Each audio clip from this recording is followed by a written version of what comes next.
Sunyi yang memekik di dalam diri. Assalamualaikum warahmatullahi wabarakatuh. Apa kabar Bunda? Semoga Allah selalu memberikan kebahagiaan. Namaku Yuni. Aku sering merasa menjadi hantu di rumah ini. Ada, tapi tak ada yang benar-benar melihatku. Setiap malam, ketika rumah ini akhirnya diam, hanya aku dan bayiku Arka yang masih terjaga. Bukan karena aku ingin, tapi karena aku tak sanggup memejamkan mata. Mataku perih, tubuhku nyeri, kepalaku seperti dipenuhi kabut yang tak mau pergi. Yuni, kamu itu ibu. Kalau capek ya wajar, kata suamiku, Dimas, sambil main ponsel. Wajar? Wajar katanya. Tapi setiap hari aku merasa semakin menenggelam. Mertua sering datang tanpa mengetuk pintu. Ia suka berdiri di depan kamar sambil memicingkan mata, menilai dari ujung rambut sampai ujung kakiku yang dekil.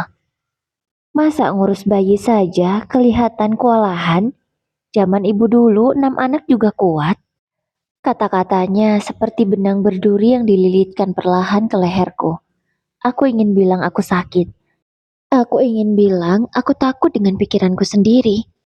Aku ingin bilang aku butuh bantuan. Tapi setiap kali aku membuka mulut, yang keluar hanya napas panjang yang terdengar seperti keluhan dan mereka membencinya. Depresi bukan datang tiba-tiba. Ia seperti tikus kecil yang menggerogoti fondasi rumah perlahan. Hingga suatu hari, rumah itu runtuh tanpa suara. Aku bangun hari itu dengan tubuh gemetar. Bukan kedinginan, tapi seperti ada suara lain di kepalaku yang terus berputar. Kamu gagal sebagai ibu. Kamu merepotkan semua orang. Kalau kamu tidak ada, mereka lebih bahagia. Aku menggendong Arka sambil menangis. Tetes air mataku jatuh ke pipinya. Aku capek, nak. Maafin ibu. Dimas lewat begitu saja di depan kamar. Bisa nggak kalau bayi nangis jangan kenceng? Mama bilang kamu tuh manja, Yuni. Manja? Aku ingin tertawa. Atau mungkin histeris. Aku sendiri bingung. Tubuhku terus bergerak otomatis. Menyusui, mengganti popok, menidurkan, menggendong. Semua tanpa aku benar-benar merasa hidup di dalamnya. Hari itu tubuhku terasa berat. Tapi yang paling berat adalah kepalaku. Arka menangis terus. Aku sudah mencoba semuanya. Tiba-tiba aku merasa seperti berada di ruangan yang terlalu kecil. Nafasku sesak, tangisku pecah tanpa bisa kutahan. Aku nggak bisa, aku nggak bisa, aku nggak bisa. Tiba-tiba suara lain muncul, lebih lembut, lebih menakutkan. Tenang saja Yuni, kalau kamu menghilang, semua ini selesai. Aku memeluk Arka erat-erat, bahkan terlalu erat. Entah bagaimana, dalam beberapa detik, aku kehilangan kesadaran jernih. Aku hanya tahu, aku menangis, gemetar dan panik. Tanganku bergetar hebat, langkahku tidak stabil, hingga suara keras dari pintu membangunkanku. Yuni, kamu ngapain? Dimas merebut Arka dari pelukanku. Aku benar-benar tak sadar bagaimana posisiku barusan. Yang aku tahu, Arka menangis keras dan aku berlutut sambil menutup telingaku. Aku, aku nggak tahu. Aku nggak sengaja. Jawabku sambil memandang ke segala arah. Ya Allah Yuni, Ma, lihat ini. Teriak Dimas memanggil ibunya. Semua orang berteriak. Rumah itu penuh suara. Tapi aku hanya mendengar satu hal. Kamu ibu yang buruk. Setelah itu semuanya gelap. Aku terbangun di sebuah kamar putih. Aroma obat menyengat. Tanganku dipasangi infus. Suara perawat berkata lembut. Ibu Yuni, ibu perlu istirahat. Ibu aman sekarang, ucapnya. Aman? Aku bahkan tidak merasa pantas mendengar kata itu. Dokter berkata aku mengalami postpartum depression berat. Hampir menuju psikosis pasca persalinan. Aku? Psikosis? Aku ini orang gila? Aku menangis lama, sampai suara dokter menenangkanku. Bu Yuni, ibu bukan jahat, ibu sakit, dan sakit itu bisa diobati. Namun kalimat paling menyayat justru datang dari Dimas, yang duduk jauh dariku. Kamu bisa membahayakan anak kita, Yun. Aku, aku nggak tahu harus gimana lagi, katanya. Aku ingin memohon maaf, tapi kata-kataku tersangkut di tenggorokan, penuh rasa bersalah. Butuh berminggu-minggu untuk membuat pikiranku kembali utuh. Obat, terapi, konseling, dan waktu. Mertua tidak datang sekalipun. Suamiku hanya datang beberapa menit setiap 2 hari. Entah peduli atau takut, aku tidak tahu. Tapi perlahan aku mulai mengerti. Aku bukan jahat, aku bukan kurang iman, aku bukan ibu gagal. Aku adalah ibu yang jatuh dan tidak ada seorang pun yang menangkapku. Disinilah, di ruangan putih ini, aku akhirnya mendengar suaraku sendiri lagi. Suara yang selama ini terkubur di bawah tuntutan menjadi istri sempurna, menantu sempurna, ibu sempurna. Beberapa hari kemudian, aku diizinkan pulang. Semua terasa asing. Rumah yang dulu aku tinggali sebagai Yuni yang diam-diam menangis di balik pintu, kini terasa seperti tempat lain. Tempat yang mengingatkanku pada luka. Aku melihat Arka tidur di boksnya. Dadaku sesak tapi hangat. Aku mencintai anakku. Tuhan tahu itu. Tapi cinta saja tidak menyembuhkan depresi. Dimas berdiri di pintu. Aku bakal usahain lebih perhatian. Tapi aku masih takut, Yun, katanya. Aku menoleh pelan. Suaraku gemetar. Aku juga takut, Mas. Tapi aku mau sembuh. Malam itu, aku tidur di kamar terpisah. Bukan karena aku ingin menjauh dari Arka, tapi karena aku ingin hidup. Agar aku tetap bisa menjadi ibunya. Di tengah gelap, aku membisikkan sesuatu pada diriku sendiri. Aku akan bangkit, meskipun aku jatuh sedalam ini. Dan untuk pertama kalinya sejak melahirkan, aku percaya itu. Sudah 3 hari aku kembali ke rumah. Aku mencoba bersikap normal. Tapi setiap kali aku melewati tempat kejadian itu, pojok kamar dekat jendela, lututku otomatis melemah. Tubuhku mengingat meski pikiranku berusaha lupa. Hari itu, Arka menangis lebih kencang dari biasanya. Aku sedang di dapur. Tanganku gemetar mencoba memotong bawang ketika suara tangis itu menembus dinding seperti sirine yang menusuk kepalaku. Aku membeku. Pisau di tangan terjatuh. Nafasku pendek dan cepat. Mertua muncul dari belakang. Wajahnya masam. Kamu itu kenapa sih? Baru juga pulang dari rumah sakit. Udah kelihatan gak becus lagi? Aku meremas pinggir meja agar tidak jatuh. Bu, saya cuma pusing, saya cuma pusing sedikit. Jawabku tidak jelas. Alasan, makanya jangan drama. Bayi itu nangis karena kamu lambat. Kata-katanya seperti batu besar yang dijatuhkan ke dadaku. Semua suara kecuali tangisan Arka mendadak hilang, terserap oleh terowongan gelap di kepalaku ini. Aku ingin pergi ke kamar Arka, menggendongnya, menenangkannya, tapi langkahku terkunci. Aku seperti kembali ke hari itu. Napas Arka, tangisku, teriakan Dimas, semuanya datang bersamaan. Aku menutup telinga, membungkuk. Jangan, jangan lagi. Aku gak kuat. Mertuaku menatapku seolah aku makhluk aneh. Yuni, berhenti begitu. Kalau sampai orang kampung tahu kamu kayak gini, kita bisa malu satu keluarga. Itu puncaknya. Dadaku terbakar. Sakitnya menanjak ke tenggorokan, membuatku hampir muntah. Aku, aku lagi berusaha, Bu. Ucapku lirih. Berusaha apa? Nyusahin. Anak saya itu hidup tenang sebelum kamu masuk keluarga ini. Teriak sang mertua. Tiba-tiba pintu depan terbuka keras. Dimas baru pulang. Ia melihat ibunya sedang membentakku. Tapi bukan aku yang ia bela. Yun, kamu jangan bikin mama kesal terus. Baru sembuh kok, masih kayak gini. Aku tersentak. Seperti ada tangan besar yang meremas seluruh tubuhku. Aku ingin teriak. Aku sakit, tolong aku. Tapi yang keluar hanya air mata. Arka masih menangis di kamar. Aku ingin mendekat, tapi suami dan mertuaku seperti berdiri sebagai tembok di depan hidupku. Aku masuk ke kamar kecil yang mereka sebut ruang pemulihan. Ironis sekali. Ruang itu lebih mirip gudang dengan kasur tipis yang baunya apak. Aku duduk di pojok memeluk lututku. Tangis Arka sudah mereda. Mungkin Dimas menggendongnya. Atau mungkin mertua yang meski sering menghinaku sangat menyayangi cucunya. Mataku terasa panas. Aku ingin dekat dengan anakku. Tapi ketakutan dalam diriku lebih keras dari naluri itu. Aku takut menyentuhnya. Takut kesalahan apapun dariku berubah menjadi bencana seperti hari itu. Aku mengusap wajahku yang basah. Maafin ibu ya nak. Ibu sayang kamu. Tapi aku takut sama diriku sendiri. Ucapku lirih, menahan tangis. Aku menatap telapak tanganku. Telapak yang dulu kupakai meraih manusia kecil itu dari dadaku sendiri saat ia lahir.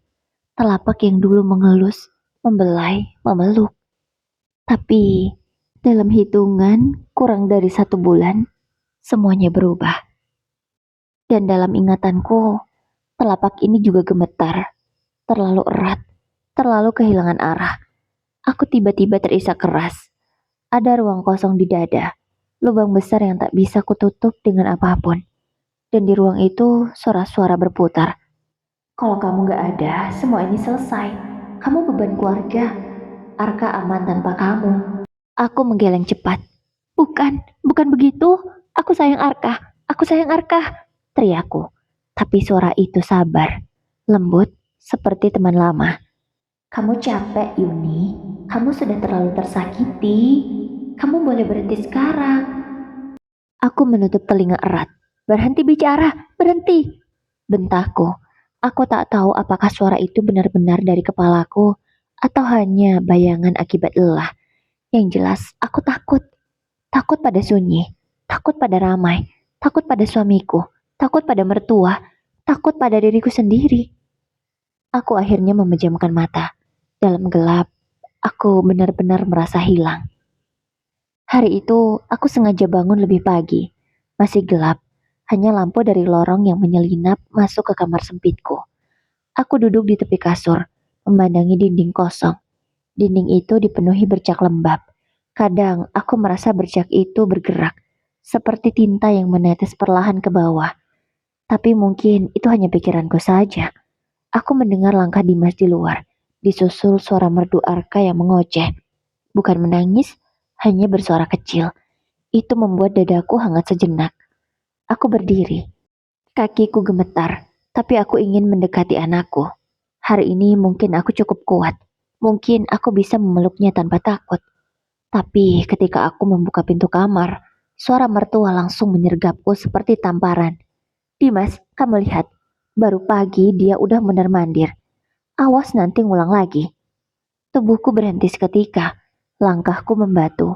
Aku mencoba tersenyum kecil, meski wajahku terasa kaku. Bu, saya cuma mau lihat Arka. Mertua menatapku seperti aku ini ancaman. Jangan sentuh dulu, kamu belum stabil, ucapnya.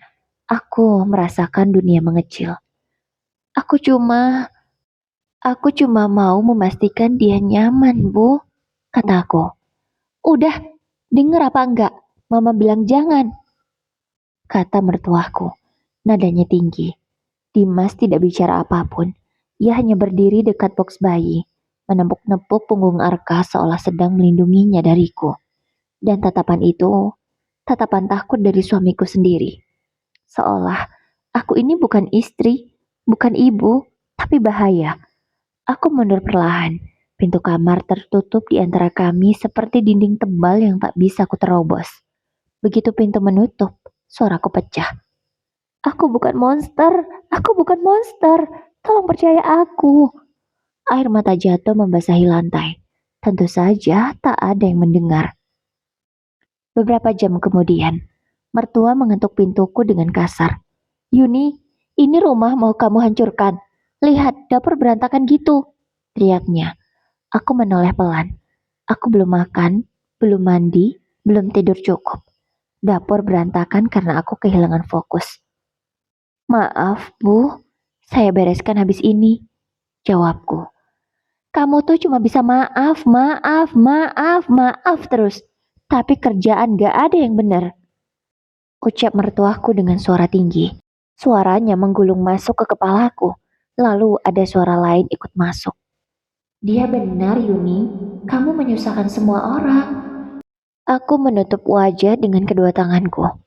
Please, cukup. Tapi mertua tidak berhenti. Dimas, kamu harus mikir ulang. Istri kayak gini bikin sial. Nanti anakmu kenapa-napa lagi gimana? Suara itu memang terdengar jauh, tapi sangat jelas aku mendengarnya dari dalam kamar sempitku ini. Aku tertegun. Lagi, kata itu menghantamku tepat di titik paling rapuh. Aku merasa seolah punggungku ditarik oleh tali tak terlihat menuju kegelapan. Bu, jangan bilang begitu. Saya tidak, saya tidak bermaksud, kataku lirih. Tapi faktanya hampir terjadi kan? Kamu pikir keluarga ini bisa lupa? Jawab mertuaku. Aku menahan napas. Dadaku terasa sesak seperti diremas. Dimas masih diam. Ia tidak pernah membelaku, sama sekali tidak. Di kepalaku, suara itu kembali berbisik. Tidak ada yang melihatmu berjuang. Tidak ada yang memaafkanmu. Tidak ada yang percaya kamu bisa sembuh. Aku mundur. Langkahku tidak terasa. Dinding kamar menabrak punggungku. Mertua terus bicara, tapi suaranya semakin jauh dan jauh dan jauh. Sampai akhirnya hanya satu suara yang terdengar jelas. Sudah cukup, Yuni. Kamu lelah, sangat lelah. Aku memejamkan mata. Air mata jatuh satu persatu. Tapi ada ketenangan aneh di tengah semua itu. Ketenangan yang tidak seharusnya ada, tetapi menguasai seluruh tubuhku. Untuk pertama kalinya, aku benar-benar takut. Bukan pada mertua, bukan pada suamiku, bukan pada ingatan akan kejadian itu. Melainkan aku takut. Karena aku mulai percaya dengan suara yang seharusnya tidak kudengar. Aku tidak tahu hari itu hari apa. Waktu terasa seperti benang kusut. Panjang, kusam, dan tidak ada ujungnya. Aku bangun dengan kepala berat dan tubuh seperti tidak menyatu denganku. Aku melihat sekeliling kamar sempit itu. Kasur kusut, dinding lembab, udara pengap. Aku menarik napas panjang. Rasanya kosong. Hampa. Seperti aku hanya kulit tanpa isi. Suara-suara itu datang lebih cepat hari ini. Ketika aku membuka mata, suara itu tidak lagi berbisik. Ia berbicara jelas, seolah duduk di sampingku. Yuni, sudah waktunya berhenti. Tidak ada yang membutuhkanmu di sini. Tidak ada yang melihatmu tersiksa. Aku memejamkan mata lagi, memeluk kepala. Berhenti, jangan mulai lagi, tolong, teriakku. Tapi suara itu semakin kuat. Pintu kamar tiba-tiba dibuka tanpa mengetuk. Aku tersentak. Dimas berdiri di sana dengan wajah lelah. Di belakangnya mertua tampak kesal seperti biasa. Yuni, Mama bilang kamu belum bereskan dapur. Kamu kenapa sih? Tanya Dimas. Arka tadi nangis lagi. Kamu denger nggak? Atau pura-pura tidur? Lanjutnya, pertanyaan itu menusuk. Aku ingin bilang aku ingin membantu. Aku ingin bilang aku ingin jadi ibu yang baik. Aku ingin bilang aku ingin memeluk Arka hari ini. Tapi mulutku tidak bisa bersuara. Mertua menggeleng sambil menghela napas panjang. Udah, Dim. Aku gak ngerti deh. Perempuan kayak gini kok bisa jadi ibu? Kamu tuh harus mikirin masa depan Arka. Jangan kebanyakan mikir perasaan istrimu. Aku menunduk. Hatiku runtuh. Dimas tidak membela aku. Ia hanya menarik napas lalu berkata, Yun, kamu bikin mama stres. Tolonglah, jangan nambah masalah lagi. Ucapnya, aku seperti tertampar. Aku, penambah masalah. Setelah semua yang kualami, mertua menutup pintu kamar dengan keras. Rumah menjadi sunyi, tapi sunyi yang menusuk. Di dalam kepala, suara itu menjadi satu-satunya yang masih bersamaku. Lihat Yuni, bahkan suamimu angkat tangan. Tidak ada tempat untukmu di sini. Kamu boleh pergi. Semua ini akan berhenti. Aku duduk di lantai. Air mataku jatuh tanpa suara. Kalau aku pergi, siapa yang urus Arka? Pertanyaanku nyaris seperti bisikan. Suara itu menjawab dengan lembut, hampir manis. Anakmu punya banyak orang, suamimu, ibunya, keluarganya. Mereka akan lebih tenang tanpa kamu. Aku menutup wajah, bahu kiriku bergetar, lalu kanan, lalu seluruh tubuhku. Sebuah gelombang dingin menyapu jantungku. Untuk pertama kalinya, aku merasa dunia tidak membutuhkan Yuni. Tidak ada yang akan kehilangan Yuni. Aku berdiri. Tidak tahu bagaimana aku bisa berdiri. Rasanya tubuhku bergerak sendiri. Kakiku melangkah ke arah jendela kecil di kamar. Jendela itu menghadap keluar rumah, ke jalan yang sepi. Aku membuka kacanya. Angin masuk, dingin, menusuk kulit. Di detik itu, tidak ada suara Arka, tidak ada suara mertua, tidak ada suara Dimas. Hanya aku dan suara gelap itu. Tenang saja, kamu sudah cukup menderita. Buka tanganmu, lepas semuanya. Tanganku refleks naik ke pinggir jendela. Tubuhku setengah membungkuk keluar. Angin menerpa wajahku keras. Rasanya seperti dunia memanggilku. Ayo Yuni, aku memejamkan mata. 1 detik, 2 detik, 3. Dan tiba-tiba, Yuni! Suara itu nyata, bukan dari kepalaku. Benar-benar nyata. Aku menoleh cepat. Napasku tersengal. Dimas berdiri di belakangku. Wajahnya pucat seperti melihat hantu. Yuni, kamu ngapain? Aku terdiam. Mulutku kering. Tubuhku gemetar hebat. Aku aku capek mas. Suaraku pecah. Dimas menatapku lama. Ada ketakutan, bukan muak, bukan marah, tapi takut. Pelan-pelan ia mendekat, lalu menurunkan tanganku dari jendela. Yun, jangan lakukan itu. Kamu bikin aku takut. Aku menatapnya. Untuk pertama kalinya, aku melihat ketakutan itu bukan karena Arka, tapi karena aku. Dimas memelukku. Pelukan yang kaku, asing, tapi hangat. Yun, aku salah. Kita salah. Kamu sakit, tapi kita nggak nolong kamu. Aku, ucapnya. Aku menangis keras di dadanya. Tangisku seperti air yang pecah dari bendungan yang terlalu lama menahan. Mas, aku gak kuat. Aku gak kuat. Lirihku. Ia mengusap kepalaku. Suaranya pecah. Aku tahu. Dan kamu gak sendirian lagi. Mulai sekarang, kamu gak sendirian lagi. Ucap Dimas. Aku menggenggam bajunya erat. Seperti seseorang yang hampir tenggelam dan tiba-tiba menemukan pegangan. Untuk pertama kalinya sejak melahirkan, ada yang menahanku. Ada yang tidak membiarkan aku jatuh. Rumah suamiku ini memang berlantai 2, dan aku ditempatkan di lantai 2, di sebuah kamar yang memang jarang dipakai. Ya, sudah aku bilang, sama seperti gudang. Setelah kejadian di jendela itu, Dimas tidak mengizinkanku tidur sendiri. Malam itu aku tidur di kamar kami lagi. Kamar yang dulu rasanya seperti penjara. Tapi malam itu seperti tempat asing yang bahkan tidak ku kenal. Aku tidur sambil memeluk bantal erat-erat. Setiap kali memejamkan mata, aku kembali mendengar suara itu. Meskipun kecil, meskipun samar. Kamu gak akan tahan lama. Ini cuma sementara. Aku membuka mata lagi. Napasku tersengal. Dimas terbangun. Yun, kamu gak apa-apa? Ia menyalakan lampu kecil di samping kasur. Aku menutup telingaku. Aku takut tidur, Mas. Suara itu belum hilang, jawabku. Dimas menatapku lama. Ada sesuatu di matanya. Campuran bersalah, cemas, dan penyesalan. Besok pagi kita ke dokter lagi ya, katanya lembut. Aku mengangguk pelan. Aku tidak punya energi untuk membantah. Untuk pertama kalinya, aku pasrah bukan karena menyerah, tapi karena butuh dituntun.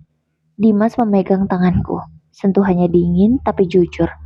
Maafin aku Yun, kamu sakit, tapi aku marah-marah. Mama juga, kita semua salah, katanya menyesal. Air mataku mengalir tanpa suara. Mas, aku hampir gak ada tadi, bisikku. Dimas menarik napas panjang, gemetar sedikit. Aku tahu, makanya mulai sekarang, aku gak akan biarin kamu sendirian. Aku kembali menutup mata, mencoba tidur dalam cahaya lampu kecil itu. Meski aku gemetar, setidaknya ada seseorang di sampingku. Meski aku masih takut, masih rapuh, masih pecah di dalam. Tapi setelah berminggu-minggu, aku tidak lagi sendirian. Pagi itu rumah berbeda rasanya. Ketika aku keluar dari kamar, mertua sedang di ruang tamu. Ia memandangku sekilas. Untuk pertama kalinya, tanpa komentar tajam. Aku berharap ia tidak bicara, tapi ia bicara. Yuni, Mama dengar kejadian kemarin, ucapnya. Aku membeku. Aku sudah siap untuk disalahkan lagi. Siap dihina.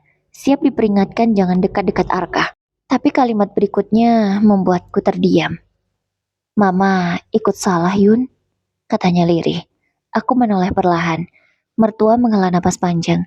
Matanya tidak setajam biasanya. Malah terlihat lebih letih. Mama gak tahu kamu separah itu. Mama kira kamu cuma manja. Tapi kalau sampai begitu, berarti mama terlalu keras. Katanya lagi. Aku tidak tahu harus menjawab apa. Lidahku keluh. Perasaanku meluap-luap tapi tidak keluar. Dimas yang berdiri di sampingku menambahkan. Ma, Yuni bukan sengaja. Dia sakit, kata Dimas. Mertua mengangguk pelan. Iya, mulai sekarang kamu fokus sembuh dulu. Biar mama yang urus Arka kalau kamu belum sanggup. Dadaku terasa penuh. Antara lega dan sedih bercampur jadi satu. Bu, suaraku parau. Aku sayang Arka. Aku cuma takut sama pikiran aku sendiri. Mertua menatapku. Tidak ada amarah, bukan pula karena jijik, tapi seperti melihat seseorang yang terluka. Mama tahu sekarang, katanya. Hanya itu, tapi itu cukup membuatku menangis. Bukan karena sakit, tapi karena akhirnya ada seseorang selain Dimas yang mengakui penderitaanku. Siang itu aku dibawa ke dokter. Dokter menjelaskan panjang lebar pada Dimas. Postpartum depression tidak bisa hilang dalam sehari, Pak. Bahkan setelah terapi, suara-suara itu mungkin kembali. Butuh waktu, butuh dukungan, kata dokter menjelaskan. Dimas mengangguk serius. Aku siap dampingi, Dok, jawabnya tegas. Aku menatapnya dari samping. Ada secercah harapan kecil di dalam diriku. Kecil tapi nyata. Sore hari, aku mencoba memandangi Arka dari jauh. Ia tidur tenang di boxnya. Dadanya naik turun perlahan. Aku ingin mengelusnya, ingin memeluknya, ingin kembali merasakannya dalam pelukan. Tapi kakiku tidak bisa melangkah. Aku berdiri di depan pintu, menahan napas. Dimas muncul dari belakangku. Kalau kamu belum sanggup, gak apa-apa, katanya pelan. Kita perlahan aja ya, gak usah buru-buru, lanjutnya. Aku mengangguk. Aku takut, Mas, jawabku. Yuni, Dimas memegang bahuku. Takut itu artinya kamu peduli, katanya. Air mataku kembali jatuh. Aku tidak memeluk Arka hari itu. Dan tidak apa-apa. Untuk saat ini, aku hanya duduk di kursi memperhatikannya dari jauh. Menghitung napasnya, menghafalkan wajahnya, membangun ulang. Keberanianku sedikit demi sedikit. Mungkin besok aku bisa sentuh tangannya. Mungkin lusa aku bisa menggendongnya lagi. Gumamku. Aku tidak tahu berapa lama aku berdiri di sudut dapur itu. Tempat yang jadi saksi bisu betapa hancurnya aku setiap hari. Hanya suara jam dinding yang terdengar. Seolah mengejekku yang terjebak dalam lingkaran gelap yang tak berujung. Dari kamar, suara Arka kembali pecah. Tangisannya keras, tajam, menusuk kepalaku hingga tubuhku otomatis menegang. Aku menutup mata. Ingin hilang, ingin diam, ingin bebas. Tapi aku tetap menyeret kakiku menuju kamar. Pintu kamar kusibak. Arka menangis sampai wajahnya merah. Aku mengangkatnya ke pelukanku. Tenang nak, tenang dulu. Suaraku bergetar. Bukan lagi karena sayang, tapi karena frustasi menyesakkan dada. Dan seperti biasa, suara yang paling membuat napasku macet muncul dari pintu. Yuni, anak itu rewel terus. Kamu itu ngapain aja dari tadi? Suaranya lembut, tidak sekeras biasanya. Tapi menusuk seperti belati dingin. Aku tidak menjawab. Aku bahkan tidak yakin aku masih bisa. Mertua menghampiri. Tangannya langsung meraih Arka dari pelukanku. Dan seperti sebuah penghinaan yang sudah kuterima belasan kali. Arka langsung diam di gendongannya. Lihat. Gampang. Kamu yang gak becus jadi ibu. Aku hanya menunduk. Dan ibu mertua membawa Arka ke ruang tamu. Bu, ibu jangan ngomong kayak gitu sama Yuni. Kasihan Yuni, Bu. Tiba-tiba Dimas datang. Dia membela aku kali ini tak seperti biasanya. Ibu mertua menoleh ke arahku. Dan ekspresinya berubah tidak seperti tadi. Ia seolah baru tersadar apa yang dia lakukan. Yuni, maafin ibu ya nak, ucapnya. Aku mengangguk pelan. lalu masuk ke dalam kamarku sendiri. Sayang, kamu jangan kepikiran ya. Maafin ibu. Waktu pun terus berlalu. Sudah 8 bulan sejak malam terburuk dalam hidupku. Malam ketika aku hampir kehilangan kendali atas pikiranku sendiri. Malam ketika hampir saja aku lompat dari jendela. Sejak malam itu hidupku berubah perlahan. Tidak langsung membaik, justru hancur dulu. Baru diperbaiki dari awal. Berbulan-bulan aku menjalani terapi, minum obat, menangis di ruang konseling, bercerita tentang rasa lelah, rasa ditolak, rasa gagal. Dan dokter berkata, Yuni, kamu bukan gagal, kamu sakit. Dan orang sakit bisa sembuh, kata dokter dengan lembut. Pelan-pelan, aku mulai percaya. Suamiku, Dimas, kini dia berubah. Awalnya dia shock, ketakutan setengah mati. Dia bahkan sempat menyalahkan dirinya sendiri. Ternyata kamu selama ini sesakit itu. Dan aku gak lihat, katanya suatu malam sambil menangis. Hal yang bahkan belum pernah kulihat sebelumnya. Sejak itu dia lebih lembut, lebih hadir, lebih sering memelukku sambil berkata, kita jalani bareng Yun. Mertuaku pun kini semakin baik. Awalnya dia defensif, berulang kali berkata, saya nggak ngerti Yuni separah itu. Tapi setelah itu ikut sesi konseling keluarga. Matanya sembab dan dia berkata lirih. Maafkan ibu nggak tahu Yuni sampai segitu capeknya. Ibu kira Yuni kuat. Untuk pertama kali, kata-katanya menusukku bukan karena sakit, tapi karena lega. Akhirnya ada yang melihat semua luka yang selama ini kututup rapat. Sekarang, Arka sudah mulai merangkak. Dia tertawa lebih sering. Dan untuk pertama kalinya sejak ia lahir, ketika aku mendekat dan mengulurkan tangan, dia meraihku. Dadaku meletup hangat. Rasanya seperti mendapat kesempatan kedua untuk hidup. Suatu sore, kami bertiga duduk di ruang tamu. Arka tergelak saat Dimas mencium pipinya. Aku hanya memperhatikan mereka. Hatiku yang dulu gelap, kini lebih cerah meski belum sepenuhnya bersih. Yun, kata Dimas pelan. Terima kasih sudah berjuang sejauh ini. Aku bangga. Aku tersenyum kecil. Tidak sempurna tapi tulus. Aku tetap kuat, jawabku jujur. Tapi sekarang aku gak sendirian. Dimas menggenggam tanganku. Tangannya terasa begitu hangat. Dan untuk pertama kalinya dalam banyak bulan, aku percaya. Aku percaya bahwa aku masih bisa sembuh. Aku percaya bahwa aku masih bisa menjadi ibu yang baik. Dan yang terpenting, aku percaya bahwa hidupku belum selesai. Aku masih di sini, masih bertahan, masih memperbaiki sedikit demi sedikit bagian diriku yang dulu retak. Ini bukan akhir yang sempurna, tapi ini awal baru, dan aku siap menjalaninya. Perlahan hidupku mulai normal.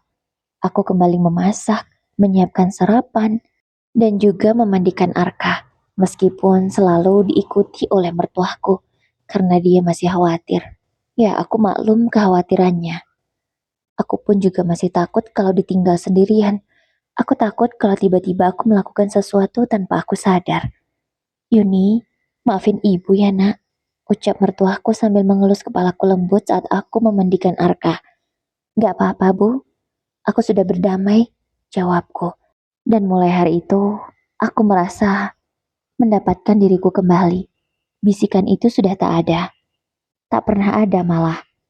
Seolah aku memang tak pernah mendapatkan bisikan apapun.